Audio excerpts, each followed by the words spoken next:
출애굽기 15장 1절에서 9절입니다. 출애굽기 15장 1절에서 9절, 10절까지 우리 교독하겠습니다. 이때 모세와 이스라엘 자손이 이 노래로 여호와께 노래하니 일렀으되 내가 여호와를 찬송하리니 그는 높고 영화로우시며 말과 그 탄 자를 바다에 던지셨음이로다.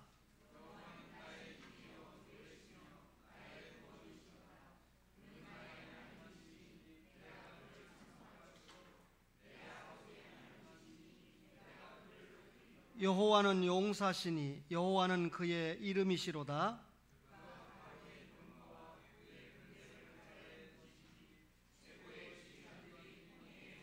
깊은 물이 그들을 덮으니 그들이 돌처럼 깊음 속에 가라앉았도다.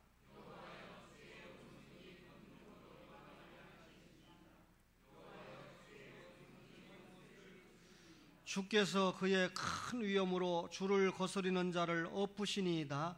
주께서 진노를 발하시니 그 진노가 그들을 지푸라기 같이 사르니이다.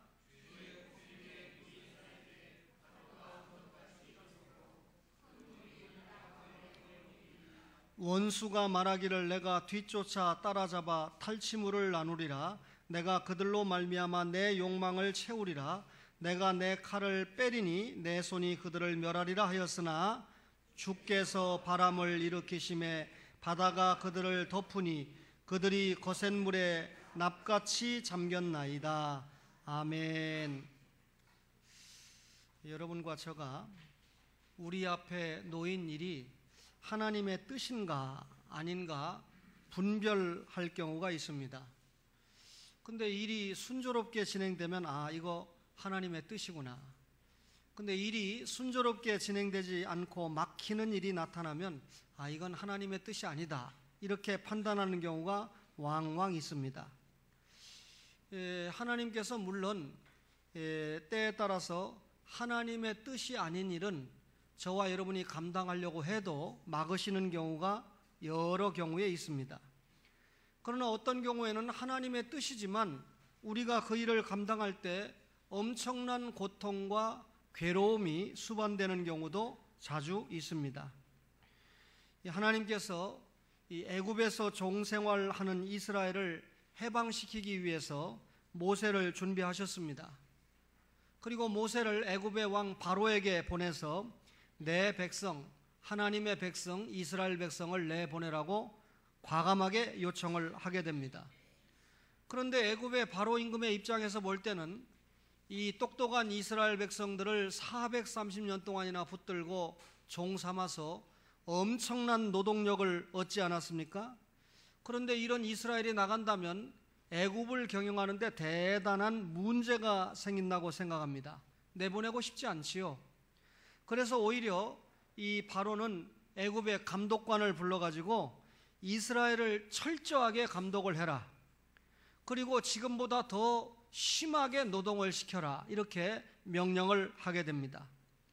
과거에는 이스라엘 백성들이 애굽에서 벽돌을 구울 때 벽돌 속에 집이 들어가야 단단한 벽돌이 구워지지 않습니까?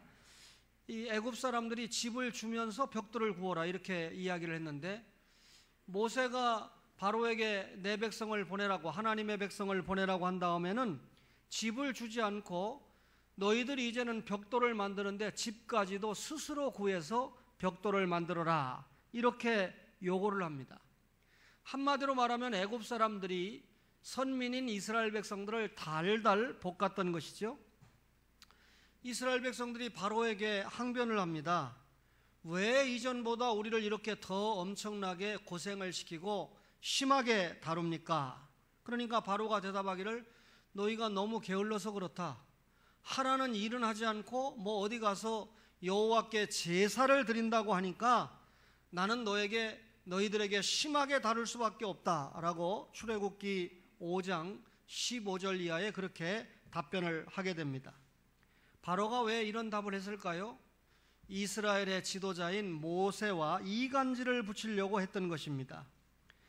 모세는 하나님의 명령을 받아서 이스라엘 백성을 애굽에서 떠나게 해서 출애굽시키려고 했죠. 그런데 바로 임금은 이스라엘 백성에게 더 심한 고통을 가해가지고 모세를 따르지 못하게 조치를 했던 것입니다. 말하자면 이스라엘 백성들에게 우리가 엄청나게 더 고생을 하는 것은 누구 때문이다? 모세 때문이다. 우리가 바로 임금에게 밉보였던 것은 모세 때문이다. 그래서 더 심하게 고통을 받으면서 고생을 하고 있다라고 원망을 하게 했던 것입니다. 모세는 동족들에게 해방을 하는 것이 하나님의 뜻이라고 생각했는데 모세가 하나님의 뜻을 실행하면서 엄청난 어려움을 만나게 됐죠. 모세가 하나님께 여쭤봅니다. 하나님, 어째서 이 백성이 학대를 당하게 하셨습니까? 어째서 나를 보내셨나이까? 내가 바로에게 들어가서 주의 이름으로 말한 후로부터 그가 이 백성을 더 학대하며 주께서도 주의 백성을 구원하지 않으시렵니까? 라고 출애굽기 5장 22절과 23절에 그렇게 항변을 하게 됩니다. 여러분, 모세는 분명히 하나님의 뜻에 순종했습니다. 그런데도 모세는 모세대로, 이스라엘 백성은 이스라엘 백성대로 오히려 애굽에서 나오는 것이 하나님의 뜻일진데 지금 나오지도 못하고 더 어려움에 봉착하게 됐던 것입니다. 분명히 하나님의 명령에 순종하는 일이었지만 고통이 수반되고 가중되었다. 여러분, 우리가 하나님의 일이라고 생각해서 주님의 뜻이라고 해서 진행을 하는데 순조롭지 못하고 어려운 일을 만나는 경우가 참 많습니다. 어떤 교훈을 얻을 수 있습니까? 우선 하나님의 뜻을 일의 순리 여부를 가지고 결정해서는 안 된다라고 하는 것을 깨닫게 됩니다.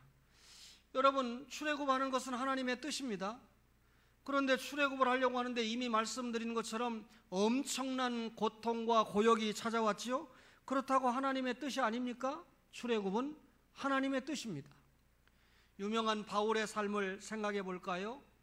하나님 앞에 부름을 받고 난 다음에 복음을 전하는 일을 자신의 생명보다 더 귀하게 여겼습니다.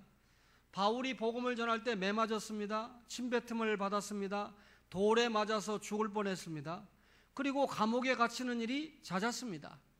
그러면 여러분, 바울이 이 복음을 전하는 것이 이런 어려움이 있다고 해서 하나님의 뜻이 아닙니까? 복음을 전하라고 하나님이 바울을 불렀던 것입니다. 따라서 바울은 스스로 고백하기를 나는 복음을 위해서 누구보다도 더 수고를 했다, 이렇게 말을 했습니다. 그럼에도 불구하고 바울은 죽을 고비를 여러 번 넘겼습니다. 엄청난 고통을 받으면서도 복음을 전파했습니다. 왜 그렇지요?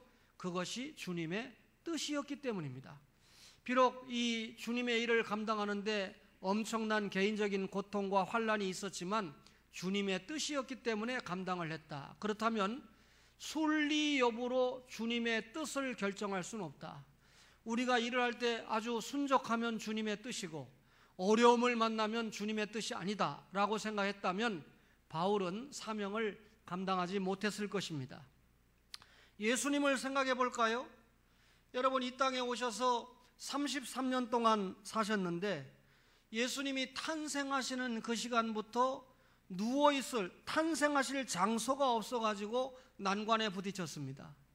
하나님이신 사람이 죄인들이 살고 있는 이 땅에 오셔서 온갖 고난을 감내하셨는데 십자가에서 자신의 목숨을 내놓기까지 엄청난 고통을 당하셨습니다. 얼마나 고통스러웠으면 육신을 입고 있는 예수님께서 아버지여, 이 잔을 내게서 좀 넘어가게 해주세요 라고 기도를 했겠습니까? 여러분, 이런 여러 성경 내용들을 살펴보면 일이 순조롭다, 그것만 가지고 주님의 뜻이다 아니다를 분별할 수 없다는 것입니다. 만약에 우리가 순조롭게 일이 진행되는 것만 가지고 이것이 주님의 뜻이다 라고 생각한다면 성도는 대단히 안일해지고 게으른 삶에서 벗어날 수가 없을 것입니다. 만약에 그렇다면 성도는 적극적인 삶보다는 소극적인 삶을 살 수밖에 없다는 것이죠. 우리가 추진해 나가는 일에 고난이 따라온다고 해서 이거는 주님의 뜻이 아니다, 내가 이렇게 어려움을 당하는 거 보면 주님이 원하시는 일이 아니다라고 판단을 해서 중단을 해버린다면 하나님의 자녀된 여러분과 저가 무슨 주님의 일을 할 수 있겠습니까? 성도에게 진보라고 하는 것은 전혀 나타날 수가 없을 것입니다. 따라서 일의 순리 여부만 가지고 이것은 주님의 뜻이다 아니다를 결정해서는 안 된다는 것입니다. 여러분, 주님의 일이라고 생각이 되면 그것이 주님의 일이라고 생각하면 됩니다. 복음을 전하는 일입니까? 어떤 경우든지 주님의 일입니다. 주의 사랑을 실천하는 일입니까? 어떤 경우든지 주님의 일입니다. 주님을 위해서 나를 드리는 일입니까? 이 역시 주님의 일입니다. 그런데 무슨 복음 전하는 일에, 주의 사랑을 실천하는 일에 주님의 뜻을 구하거나 찾을 필요가 없다는 것이죠. 제가 종종 주님의 일 좀 잘해봅시다, 이런 일 좀 해봅시다, 필리핀 선교 좀 해봅시다, 태국 선교 좀 해봅시다, 그러면 그게 주님의 뜻인지 아닌지 기도 좀 해보고 결정을 하겠습니다. 여러분, 태국 선교나 필리핀 선교가 자기 몫이 아니고 나는 아프리카 선교가 내 몫이다 그러면 예, 저는 아프리카 선교를 하겠습니다 라고 답하면 그만이에요. 그게 무슨 선교하자는데 기도를 해보고 안 하고 결정할 일입니까? 그건 사실상 하기 싫다는 말이지요. 주님의 일을 하자는데 무슨 주님의 뜻인지 물어볼 필요가 있습니까? 애로가 있어도 고통이 있어도 주님을 위한 일이라고 생각이 되면, 그게 주님의 뜻이라고 생각되면 계속 감당하면 되는 것이죠. 오늘 오후에 제가 설교하겠습니다만 예수님께서 십자가 지시는 일을 앞에 두고 시몬의 집을 방문하셨습니다.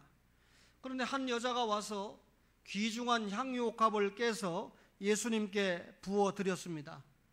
그때 한 제자가 분을 내면서 그렇게 비싼 것을 깨가지고 예수님의 배에 드리냐, 그거 가난한 사람을 좀 도와주지, 그렇게 책망을 했습니다. 그런데 예수님이 네 생각이 맞다, 그 가난한 사람 도와주는 게 맞지, 이렇게 말씀하지 않고 가만두어라, 여자를 꾸짖지 말아라, 이 여자는 나를 위하는 마음 때문에 이런 일을 했다, 그리고 결국 나의 뜻, 주님의 뜻을 이루었다라고 칭찬합니다. 이 여자가 한 일은 뭐죠? 주님이 십자가에 죽는 장사를 준비하는 일을 감당했다.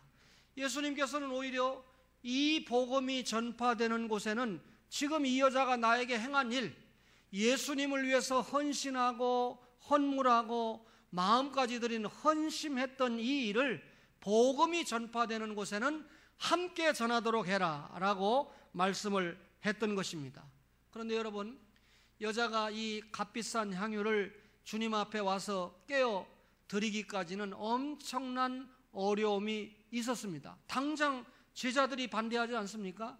그런 과정 속에서도 주님의 뜻이라고 생각하면 끝까지 감당하는 이런 여인들의 모습을 보면서 일의 순리 여부만 가지고 결정되는 것이 아니다, 그 말이죠. 여러분, 저는 목사로서 여러분에게 설교 말씀을 전하고 있습니다. 우리나라에 복음이 들어온 과정에는 여러 선교사들의 희생과 수고가 있었다는 것을 우리가 기억을 하고 있습니다. 그런데 선교사들이 대한민국에 들어올 때 어땠습니까? 대원군이 가만두질 않았어요. 그죠? 그 당시 우리 조선 사람들이 정말 착한 사람이지만 선교사들을 죽이고 공격하는 일에 가만히 있지를 않았습니다. 그러니까 만약에 주님의 뜻이라면, 그것이 순종해야 주님의 뜻이라고 생각했다면 선교사들이 들어오겠습니까? 몽땅 포기해버리고 말았겠죠. 죽음이 기다리고 있는, 고통이 기다리고 있는 조선 땅이었지만 선교사들이 들어왔습니다.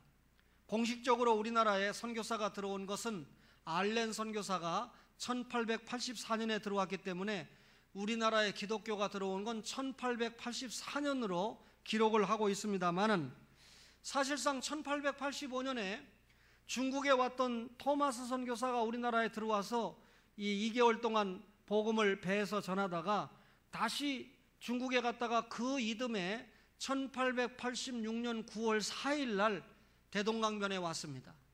그런데 이 조선의 관리들이 가만두지를 않았죠. 그래서 화공을 쏘아서 배를 침몰시키게 되니까 그만 이 토마스 선교사가 1866년 9월 5일 날 성경을 나누어 주고 순교를 하게 됩니다. 이렇게 엄청난 어려움이 있는 걸 알면서도 토마스 선교사가 조선에 왔던 이유가 무엇입니까? 하나님의 뜻이었기 때문에 왔습니다. 하나님께서 자신을 조선을 위한 선교사로 불러주셨다는 걸 알았기 때문에 왔던 것이죠. 그리고 조선인들이 토마스 선교 때문에 성경이라는 것을 처음 만져보게 되고, 그리고 이 성경을 통해서 여러분 이 토마스 선교사가 전도를 하는 표본을 남기게 됐던 것입니다. 그로부터 24년 뒤인 1890년에 평양신학교 교장을 지내고 조선 야소교 장로회 초대 동노회장을 지냈던 사무엘 모펫, 한국 이름으로 마포삼열 선교사입니다. 그가 들어와서 일기를 썼는데 그 일기를 소개했던 사무엘 모펫의 아들 사무엘 휴 모펫이 1973년 5월 6일 코리아 헤럴드 신문에 이런 기록을 남겼습니다. 제 아버지는 제네럴 쇼모노 사건이 일어난 지 24년 후에 평양을 방문하셨습니다. 그리고 제너럴 쇼모노 사건을 목격한 증인들을 만났습니다. 그들이 증언하기를 한 백인이 불이 타고 있는 갑판의 연기 속에서 예수라고 외치며 강변에 서 있는 사람들에게 성경책을 던져 주었습니다. 토마스 선교사가 불타고 있는 배에서 성경을 던져주고 이제 거기 있으면 죽으니까 배에서 뛰어내립니다. 그래서 결국은 성경을 나눠주다가 목베임을 당해서 순교를 했던 최초의 선교사 아닙니까? 여러분, 저는 이 사건을 통해서 세 가지 결론을 얻습니다. 이 토마스 선교사가 순교를 당한 이후에 조선의 문호가 개방됩니다. 다시 말하면 더 이상 대원군이 세국 정책을 쓰기 어려운 상황이 전개되면서 알렌, 아펜젤러, 언더우드 이런 선교들이 물밀듯이 한국에 들어오게 됩니다. 복음이 들어오게 됐다는 말이죠. 토마스 선교사의 순교를 통해서 조선의 교회가 설립되는 종자가 되었습니다. 1883년에 소래, 북한의 소래 공식적으로 교회가 세워지게 됐죠. 뿐만 아니라 토마스 선교사는 전도는 하나님의 말씀을 전하는 게 전도다. 예수 믿으면 부자 된다. 예수 믿으면 병 낫는다. 이렇게 전도하는 게 아니라 예수 믿으면 구원받는다, 영생 받는다라고 하는 성경적인 전도에 모범을 주었던 분이 토마스 선교사입니다. 여러분, 비록 순교를 당한다 할지라도 하나님의 뜻이라면 그 일을 감당하는 것이 주님의 종의 모습이라는 거죠. 어떤 교훈을 얻습니까? 죄악을 떠나서 선으로 가는 일에는 고통이 수반된다는 겁니다. 여러분, 우리가 출애굽을 해석할 때 애굽은 예수 믿기 전 죄악 세상이죠. 가나안 땅은 우리가 나중에 들어갈 천국을 이야기하죠. 그리고 여러분, 광야 40년 어간 동안은 우리가, 전도사님들은 뒤에 입구를 보세요. 광야 40년 어간 동안에는 우리가 이 세상에서 교회 생활, 신앙 생활하는 것을 이야기하지 않습니까? 그런데 여러분, 이스라엘 백성들이 애굽에서 나오는 것을 우리가 유월절 어린 양의 보혈을 통해서 구원받았다 이렇게 생각을 하는데, 자, 우리가 이미 살펴봤던 것처럼 하나님이 모세라고 하는 지도자를 준비했습니다. 바로에게 가서 하나님의 백성 내보내, 애굽에서 떠나야 된다라고 했을 때 그래, 데리고 가라. 순종했습니까? 그게 하나님의 뜻이면 데리고 가야지 이렇게 얘기했습니까? 아니지요. 엄청난 고난과 고통이 이스라엘 백성에게 따라왔다는 것입니다. 여러분, 여기에서 우리가 무엇을 깨달을 수 있죠? 예수 믿는 신자가 여러분, 죄악 세상을 떠나서 가나안 땅, 선한 곳으로 가기까지는 엄청난 고난이 따라온다는 겁니다. 실제로 예수 믿는 신자가요, 죄악의 사슬을 하나씩 하나씩 끊어나가는데 고통이 수반된다는 것입니다. 여러분, 이 고통의 과정 없이 죄의 습관들을 끊어버릴 수 없다는 것입니다. 죄의 유혹을 뿌리치는 괴로움들을 몇 번이고 여러분 겪어야 죄의 사슬을 끊어버릴 수 있다, 그 말입니다. 여러분, 참 오해하지 마세요. 제가 고등학교 다닐 때 우에 있는 고등학교의 체육 선생님이 하일성 선생이었는데, 그분이 이 선생을 그만두고 유명한 야구 해설가, 한국의 야구에 여러 공로를 세우는 사람으로 변신을 했습니다. 거두절미하고, 여러분 그분만큼 해설을 잘하는 분이 누가 있겠습니까? 그렇죠? 근데 요즘은 이제 너무 높은 사람이 돼가지고 해설 안 하고도 먹고 사는 사람이 됐는데, 그만 돈을 벌어가지고 강남에 100억짜리 빌딩을 소유하게 됐어요. 여러분 뭐 부동산이 거품이 올랐다고 해도 최소한 50억 원 주고 샀으니까 100억 되지 않았겠어요? 근데 여러분 선생 노릇 해가지고 평생을 벌어서 50억 벌겠습니까? 자식들을 교육시켜가면서. 여러분 부귀영화를 누리게 됐는데 그 100억을 파는 과정에서 사기를 당해가지고 결국 자살까지 오게 됐다는 스토리입니다. 자살했습니다. 보도를 자제해달라고 했대요. 유명한 사람이 자살하니까 자꾸 아이들이 모방범죄를 하니까. 그런데 여러분 홍수처럼 보도를 합니다. 그런데 그분이 자살한 것을 보도하는 것보다 진짜 더 중대한 건, 한다고 그러면 언론이 그 100억을 사기치고 간 사람들이 누구냐, 어떻게 사기쳤느냐, 왜 이런 일이 일어났느냐, 그래야 빌딩을 가진 여러분들이 앞으로 사기를 당하지 않을 거 아니에요. 사기를 안 당해야 자살을 안 할 거 아닙니까? 목사 설교를 잘 들어야 됩니다. 검사가 조사를 해보니까, 경찰이 조사를 해보니까 사랑해요, 미안해요, 아내에게 뭐 문자를 적어놓고 못 보냈대요. 사랑은 무슨 사랑? 사랑하면 자살하지 말아야지. 여러분 얼마든지 제기를 해야지. 그렇지요? 그 사랑한다는 말 자체가 거짓말이에요. 장례를 치를 때 보니까 또 여러분 이 불교 승려들이 와서 장례를 집전하는 모습을 보면서 저는 여러 가지를 생각했지만 그 중에 하나가 언론들이 나쁘다. 말씀드린 것처럼 100억, 그 사람을 자살에 이르게 한 100억을 사기친 일이 무엇인가를 언론에 집중적으로 보도해 주는 게 사회의 순기능이 될 것이다 하는 거 하나하고, 또 하나는 그렇게 선생하던 사람이 의식 수준이 있어야 될 거 아닙니까? 신자든 불신자든 돈을 그렇게 많이 벌었으면 어디다 좀 기부 좀 하고 가난한 사람도 좀 돕고, 그렇게 하면서 의미 있게 살지 뭐 강남에다 투자를 해가지고 그렇게 사기를 당해가지고 목숨까지 끊는 사태까지 오게 되는가. 하물며 불신자니까 그렇다고 그러면, 여러분과 저는 신자기 때문에 돈을 멋있게 벌어야 되지만 쓰는 것도 멋있게 써야 하나님이 기뻐하신다는 사실을 깨닫기를 바랍니다. 여러분 누가 우리 교회 설교를 열심히 듣는데요, 홈피를 열어가지고 용서하세요. 근데 목사님의 설교를 너무 열심히 듣다 보니까 은혜가 돼서 저는 초원교회 교인이 됐습니다. 목사님 추석 명절에 사모님하고 아들하고 식사 한번 멋있게 하십시오. 제가 평상시 하는 식사 100번은 할 정도의 성금을 보내줬더라고요. 여러분 왜 이야기하는지 알아요? 또 이제 목사가 얼마 성금 받았니 통장 까봐라, 펴봐라, 이 소리 하지 말고, 그렇게 은혜 받는 성도가 있으니까 지금 여기 몇천 명이 예배드리고 있잖아요. 그러면 좀 아멘도 크게 해야 초원교회 동영상을 보는 성도들이 초원교회 가족들은 저렇게 많이 모이고 열심히 설교도 듣고 아멘도 크게 하는구나, 이래 되지. 도대체 아침을 먹고 왔는지 안 먹고 왔는지, 은혜가 되는지 안 되는지, 아멘을 하는 건지 마는 건지.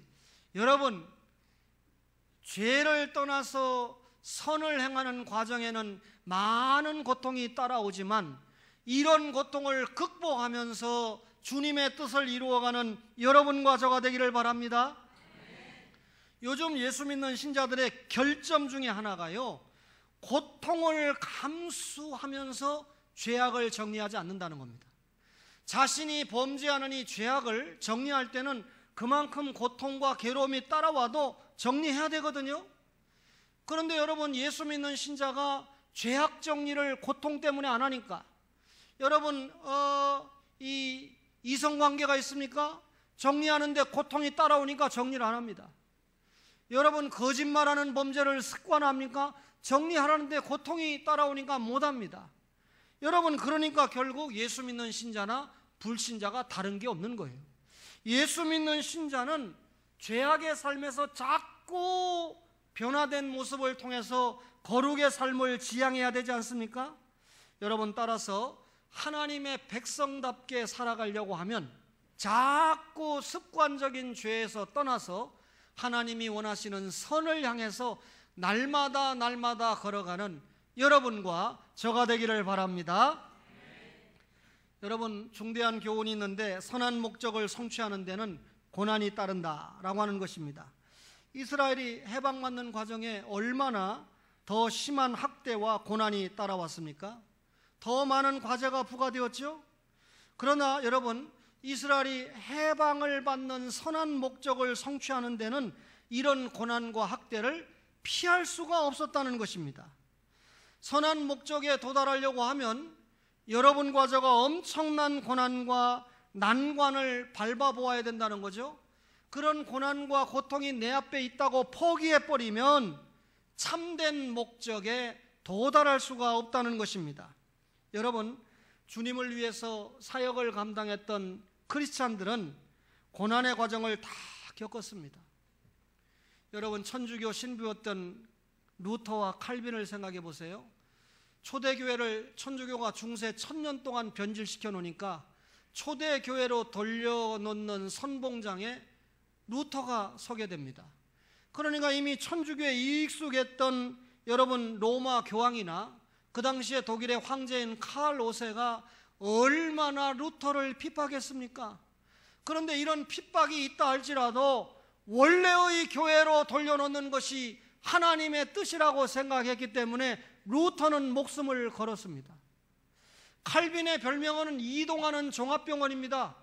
천주교와 전투하고 본래의 교회를 찾아놓는 과정에 얼마나 많은 위협을 받았습니까? 생명의 고통을 냈습니까? 그러니까 여러분, 안 가지고 있는 질병이 없었어요.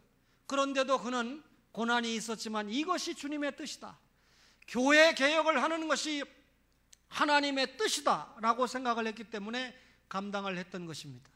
히브리서 11장에 보면 여러 믿음의 선배들이 소개가 되고 있죠. 이 믿음의 선배들은 지상의 삶 가운데 엄청난 고난과 고통을 통과했습니다. 따라서 하나님이 원하시는 선한 목적과 꿈을 이루기 위해서는 웬만한 고통과 고난을 피하지 말고 대처해가는 자세가 필요하다, 그 말이죠. 오늘 설교를 듣고 있는 여러분, 설교하는 제가 예수 믿는 신자로 살아가는 가운데 영육 간에 엄청난 고통들이 많습니다. 기도 제목이 많습니다. 그러나 이런 고난과 고통 앞에서 포기하지 말고 하나님의 뜻이라면 정면 돌파하면서 대처해가는 초원의 가족들이 되시기를 바랍니다. 어려움이 있어도 선한 목적을 이루어가는데 용기와 믿음을 꺾어서는 안 됩니다. 하나님의 영광을 위한 목적을 이루는데 어떤 고난이 찾아온다 할지라도 낙심하지 말고 그 일을 이루어 가야 된다, 그 말이죠. 마지막으로 하나님께서 고난을 주시는 이유가 있다는 것입니다. 여러분, 만약에 200만 명이나 되는 이스라엘 백성이 어떤 고통도 없이 순적하게 애굽을 떠났다면 저들이 애굽을 떠나는데 신중함이 없었을 겁니다.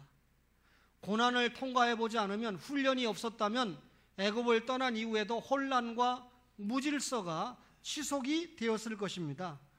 그런데 저들은 너무너무나 고통이 오니까 하나님 앞에 기도했어요. 하나님이 그들의 기도 소리를 듣고 하나님이 저들에게 준 언약을 기억하면서 애굽을 떠나게 하지 않았습니까? 저들이 열심히 기도하니까 하나님의 능력을 체험하게 됐습니다. 바로가 이스라엘 백성을 보내주겠다고 하면서도 보내주지 않고, 그러니까 결국은 하나님이 10가지의 재앙을 동원할 수밖에 없었잖아요. 고비고비에 부딪힐 때마다 하나님은 10가지 재앙을 동원했습니다. 애굽을 나오고 난 다음에도 바로가 변심을 해서 또 쫓아왔어요. 어디까지 쫓아왔습니까? 홍해 앞바다까지 쫓아왔습니다. 그런데 여러분, 홍해를 육지같이 하나님이 건너게 하심으로 난관 앞에서도 하나님의 능력을 체험하게 했습니다. 하나님은 자신의 능력을 체험하게 해서 하나님께 영광을 돌려드리도록 하십니다. 그렇다면 이런 진리를 아는 여러분과 저에게 위기는 기회가 된다라고 생각할 수 있다는 거죠. 여러분과 저에게 엄청난 위기가 찾아왔을 때 이 위기는 하나님의 능력을 체험하는 기회라고 믿으시기를 바랍니다. 그러니까 믿음이 있는 성도는 고통과 어려움이 찾아왔을 때 하나님 앞에 엎드려서 기도한다는 것입니다. 더욱 기도하면서 하나님 능력을 보여달라고 매달립니다. 여러분, 이런 성도에게 하나님이 역사하시죠? 응답하시죠? 그러니까 그 하나님의 응답을 통해서 체험을 가지게 된다, 그 말이죠. 여러분, 체험을 가지고 어려움을 이겨나가면 그 성도가 능력 있는 성도입니다. 예수님을 30년 믿고 교회를 왔다 갔다 해도 기도가 없고 어려움을 통과해보고 기도하면서 하나님의 능력을 체험해본 성도가 없다면 그 성도는 30년이 돼도 힘이 없는 성도가 됩니다. 그러나 여러분, 짧은 기간에도 말씀을 체험하고 어려움과 고난 속에도 기도하면서 하나님의 능력을 체험한 성도는 아주 견실한 신앙의 성도가 된다는 것이죠. 출애굽 속에서 이스라엘 백성이 당한 고통의 문제를 우리의 삶에 적용을 시켜야 됩니다. 일이 순조롭게만 진행된다고 이것이 하나님의 뜻이다, 그렇게만 생각하지 말고 고생이 찾아온다 할지라도 이것이 하나님의 뜻이라면 추진을 해야 됩니다. 그리고 여러분, 죄악을 끊어내는 데 있어서 죄를 끊어내는 데 얼마나 어려움이 따라옵니까? 따라서 이런 죄를 차단하는 데 고통의 과정이 찾아온다 할지라도 과감하게 죄를 끊어내는 그런 신자가 되어야 됩니다. 선한 목적을 이루는 데 고난이 찾아온다 할지라도 피해가기보다는 담대한 믿음을 가지고 밀고 나아가야 된다, 그 말이죠. 여러분, 이스라엘 백성은 출애굽하는 과정에 고난이 따라왔지만 하나님이 함께 하셨습니다. 저들은 고통받고 고난받는다고 생각했지만 그 현장에 하나님이 함께 하셨습니다. 여러분, 우리가 고난받는 현장에 분명히 하나님은 함께 하십니다. 따라서 여러분, 고난에 대처하고 죄악을 끊어나가는 데 투쟁을 하면서 부지런히 하나님이 원하시는 선한 목적을 이루어 가야 된다. 이유는 우리의 고난의 현장에 하나님이 함께 하시기 때문입니다. 여러분, 동물원에 가면 사자가 있습니다. 그렇죠? 게으른 사람이 볼 때는 일하기 싫어하는 게으른 사람이 볼 때는 야, 저 사자 참 너무나 행복하다. 왜? 삼시삼끼 사육사가 와서 밥 주지요? 먹을 거 주지요? 거기다 여러분, 사자도 때가 되면 건강관리도 해줍니다. 수의사들이. 얼마나 행복합니까? 그러나 일을 열심히 하는 사람이 볼 때는 참 저 사자 불쌍하다. 맹수니까 여러분, 광야를 휘젓고 다니면서 여러분, 자기가 직접 사냥을 하고 운동을 하면서 자유롭게 백수의 왕으로 살아야 되는데 사실상 감옥에 갇힌 비참한 입장이지 않습니까? 완전한 자유가 제한되지 않았습니까? 그러니까 부지런한 사람이 볼 때는 사자는 참 불쌍한 겁니다. 같은 사자를 보면서도 관점이 다를 수가 있다는 거죠. 철학자 니체는 자유를 이렇게 정의했습니다. 자유는 저항을 극복하고 얻어야 진정한 자유가 된다. 오늘 설교와 부합하죠. 고난을 통과하고 나서 얻은 자유가 진짜 자유다, 그런 의미입니다. 여러분, 우리 학생들이 있지만 다 경험이 있을 거예요. 엄마 아빠가 야, 공부 좀 해라. 엄마 아빠가 죽도록 이렇게 돈 벌어서 공부시키는데 왜 너는 1등을 못하고 뒤에서 헤매냐? 공부 좀 열심히 해라. 그런데 이 아이가 부모가 공부하라고 그러는데 공부 안 하고 저항을 하면 부모가 어떡합니까? 포기다, 이거저기네 포기 전에 몽둥이를 들고 더 잔소리하고 때리고 압제를 합니다. 그러니까 그 말에 순종 안 하면 자유가 더 통제가 되죠. 근데 부모님이 공부하라고 그러니까 알았습니다. 내가 2시간 공부할 거 10시간 열심히 공부해가지고 성적도 쑥 올라가면 엄마 아빠가 뭐라면 야, 몸 상한다, 제발 쉬어가면서 공부 좀 해라. 작전이 바뀌지 않습니까?